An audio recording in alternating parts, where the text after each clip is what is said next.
नमस्कार दोस्तों, result clear में आपका स्वागत है। आज हम देखेंगे मित्रों सीटेट जुलाई 2024 के लिए एसएसटी में जो प्रीवियस ईयर क्वेश्चन पूछे गए हैं उसके बारे में। तो आज हम डिस्कस कर रहे हैं 28 दिसंबर 2022 को जो ऑनलाइन पेपर हुआ था उस पेपर का आज डिस्कस करेंगे। तो पहला क्वेश्चन कह रहा है कि मध्यकाल में दिल्ली के शासकों के संदर्भ में निम्नलिखित का मिलान कीजिए और उपयुक्त विकल्प का चुनाव कीजिए। तो मित्रों जो तोमर काल था वह आरंभिक 12वीं शताब्दी से अर्थात 1165 तक था। अनंग पाल जो था वह 1130 से 1145 तक था। चौहान वंश जो था वह 1165 से लेकर 1192 तक था।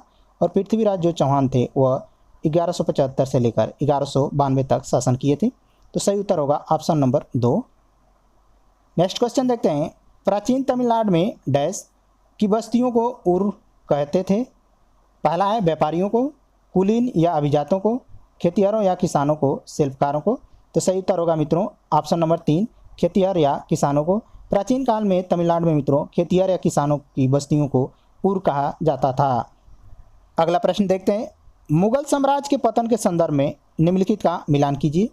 तो मित्रों जो फ़र्रुखसियर था वह 1713 से लेकर 1719 के बीच रहा। शाह आलम जो द्वितीय था वह 1759 से लेकर 1816 तक था। अहमद शाह जो था मित्रों 1748 से लेकर 1754 तक था। और जो आलमगीर द्वितीय था वह 1754 से लेकर के 1759 तक था। तो सही उत्तर होगा मित्रों ऑप्शन नंबर 3। अगला प्रश्न देखते हैं। उत्तराधिकार की सादायाद प्रथा का अर्थ है।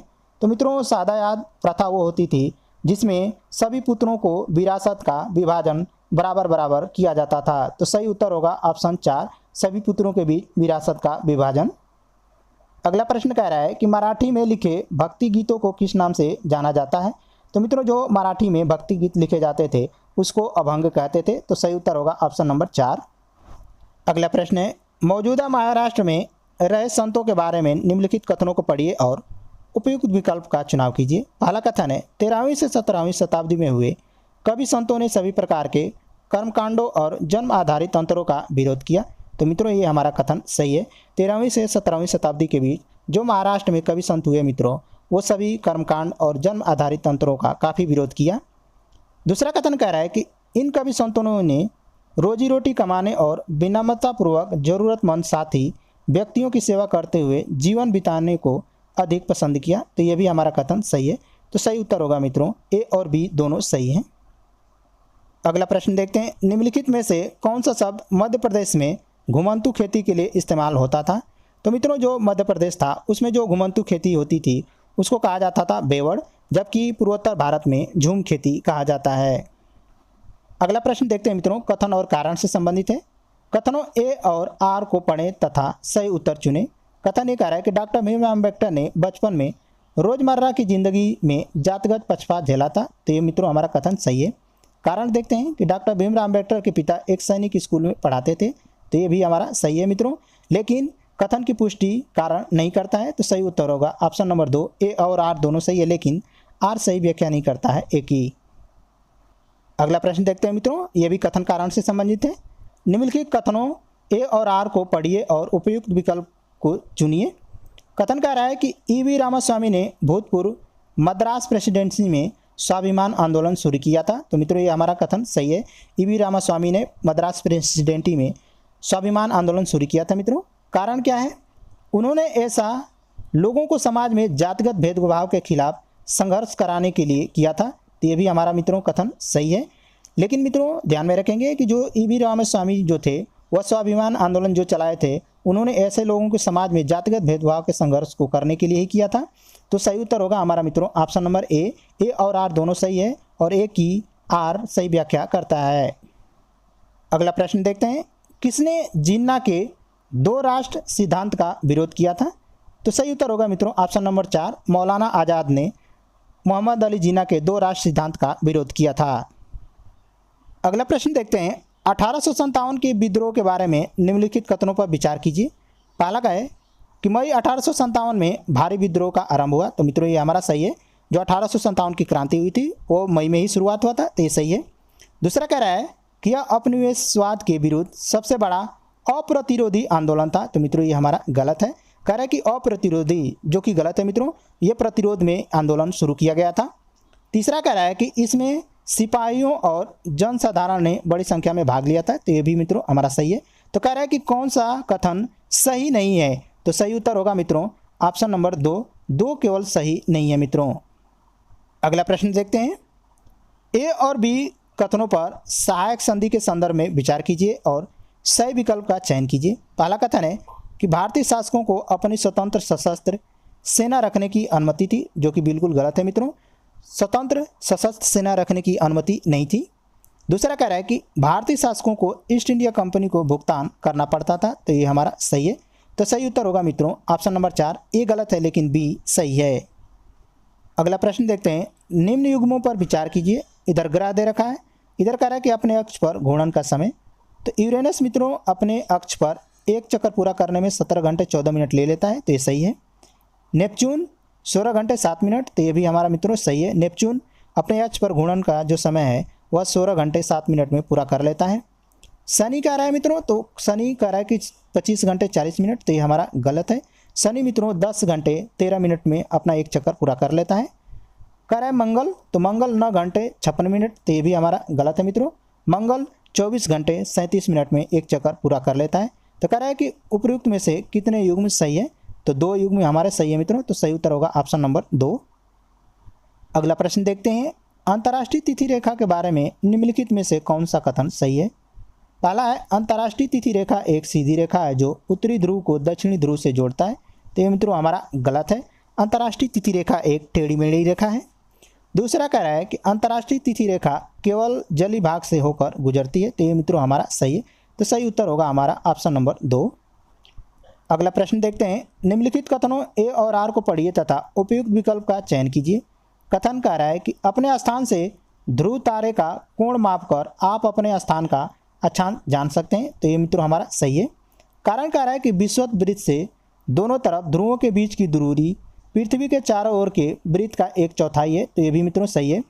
लेकिन मित्रों इस कथन का ये कारण नहीं है, तो सही उत्तर होगा ऑप्शन नंबर 2, ए और आर दोनों सही है तथा आर ए की व्याख्या नहीं करता है। अगला प्रश्न देखते हैं। महासागरीय प्रॉपर्टी के मुख्य खनिज हैं। पहला है मैग्नीशियम, तो मैग्नीशियम होता है मित्रों। दूसरा कह रहा है कि एल्यूमिना, तो एल्यूमिना नहीं होता है। तीसरा कह रहा है सिलिका, तो सिलिका होता है मित्रों। चौथा कह रहा है कि निकिल, तो निकिल नहीं होता है मित्रों। तो सही उत्तर होगा ए और सी, तो सही उत्तर होगा ऑप्शन नंबर 3। अगला प्रश्न देखते हैं। एक व्यक्ति ने किसी क्षेत्र का दौरा किया और वहां उसे बाज, एस, बीच के पेड़ तथा पिंजेड़, मोनाल पक्षी मिले। उसने निम्नलिखित में से किस वनस्पति क्षेत्र का दौरा किया होगा। पहला ऑप्शन है उष्णकटिबंधीय सदाबहार वन, शीतोष्ण पर्णपाती वन, शंकुधारी वन, भूमध्य सागरीय वन, तो सही उत्तर होगा मित्रों ऑप्शन नंबर 2, शीतोष्ण पर्णपाती वन। किस क्षेत्र में बहुत ही सीमित प्राकृतिक वनस्पति मिलती है। ऑप्शन है शीतोष्ण कटिबंधीय क्षेत्र, टुंड्रा क्षेत्र, शीत कटिबंधीय क्षेत्र, उष्ण कटिबंधीय क्षेत्र। सही उत्तर होगा मित्रों ऑप्शन नंबर 2, टुंड्रा क्षेत्र। अगला प्रश्न देखते हैं। निम्नलिखित कथनों ए और आर के आधार पर सही विकल्प का चयन कीजिए। कथन कह रहा है कि महासागर का जल लवणी या खारा होता है, तो मित्रों ये सही है, महासागर का जल खारा होता है। कारण कह रहा है कि महासागर के जल में बड़ी मात्रा में घुले हुए लवण होते हैं, तो ये भी हमारा सही है मित्रों। महासागर के जल में बड़ी मात्रा में घुले हुए लवण होने के कारण महासागर का जल लवणी या खारा होता है, तो सही उत्तर होगा ऑप्शन नंबर ए और आर दोनों सही है तथा आर ए की सही व्याख्या करता है। पवन के निक्षेपण को कहा जाता है लोयस, छत्रक शैल, हिमोड, स्ट्रैक, तो मित्रों पवन के निक्षेपण को लोयस कहते हैं। नेक्स्ट क्वेश्चन देखते हैं। जिस स्थान पर कोई नदी किसी अन्य जलराशि में मिलती है उसे कहते हैं डेल्टा, तटबंध, चाप झील, नदी मुहाना, तो मित्रों उसका सही उत्तर होगा ऑप्शन नंबर 4, नदी मुहाना। अगला प्रश्न देखते हैं। निम्न सूचीबद्ध लक्षणों पर विचार कीजिए और वनों के प्रकार की पहचान कीजिए। पहला कह रहा है कि ये वन सघन और यहाँ सालों भर वर्षा होती है। दूसरा कह रहा है कि रोजवुड, आबनूस, मोहगनी इस प्रकार के वनों के महत्वपूर्ण वृक्ष हैं। तीसरा कह रहा है कि ये वन भूमध्य रेखा और उष्णकटिबंध के पास पाए जाते हैं, तो मित्रों ये बात कर रहा है उष्णकटिबंधीय सदाबहार वन के बारे में। इस क्षेत्र में हमारे वर्ष भर बारिश होती रहती है और यहाँ पर रोजवुड, आबनूस, मोहगनी जैसे वनों के महत्वपूर्ण वृक्ष पाए जाते हैं। अगला प्रश्न देखते हैं। सतत विकास का अर्थ है। पहला कह रहा है कि मुख्यतः नवीकरणीय संसाधनों का संरक्षण, ये गलत है। दूसरा संसाधनों का सीमित उपयोग, ये भी गलत है। तीसरा कह रहा है कि अपनी संतान एवं संबंधियों के लिए संसाधनों का बचाव, तो ये भी गलत है। चौथा कह रहा है कि सभी तरह के संसाधनों का संरक्षण करना, केवल आवश्यकता अनुसार उपयोग करना तथा भविष्य के लिए बचाना, तो ये मित्रों हमारा सही उत्तर होगा। नेक्स्ट क्वेश्चन देखते हैं। चीन, मलेशिया और इंडोनेशिया निम्न में से किस खनिज के अग्रणी उत्पादक देश हैं? सीसा, टीन, निकेल, जस्ता, तो सही उत्तर होगा मित्रों ऑप्शन नंबर 2 टीन। अगला प्रश्न देखते हैं। एक बाजार में पक्की दुकानें वे होती हैं जहां के कर्मचारी नियमित होते हैं, तो सही है। जिनके पास शहर पंचायत और नगर निगम का लाइसेंस होता है, तो ये भी सही है। जो 10 वर्ष से अधिक समय से खुली हैं, तो ये गलत है। जो मुख्यतः बड़े शहरों में होती हैं, तो ये भी गलत है। तो सही उत्तर होगा मित्रों ऑप्शन नंबर 2 ए और बी दोनों सही हैं। अगला प्रश्न देखते हैं। नगर निगम में चुने गए सदस्यों को कहते हैं सीनेटर, प्रतिनिधि, आदिवासी, पार्षद, तो सही उत्तर होगा मित्रों ऑप्शन नंबर 4 पार्षद। अगला प्रश्न देखते हैं। मुख्यमंत्री और अन्य मंत्रियों को कौन नियुक्त करता है? प्रधानमंत्री, राष्ट्रपति, राज्यपाल, उच्च न्यायालय का मुख्य न्यायाधीश, तो सही उत्तर होगा मित्रों राज्यपाल। अगला प्रश्न है। निम्नलिखित कथनों ए तथा आर पर विचार करें और उपयुक्त विकल्प चुनें। कथन कह रहा है कि कर्ज किसानों की विपदा का मुख्य कारण बन गया है, जिसके बोझ से दबकर कई किसानों ने आत्महत्या तक कर ली है, तो सही है मित्रों ये। मित्रों जब किसान कर्ज से दब जाता है तो अब उसको बोझ समझ करके किसान आत्महत्या तक कर लेता है।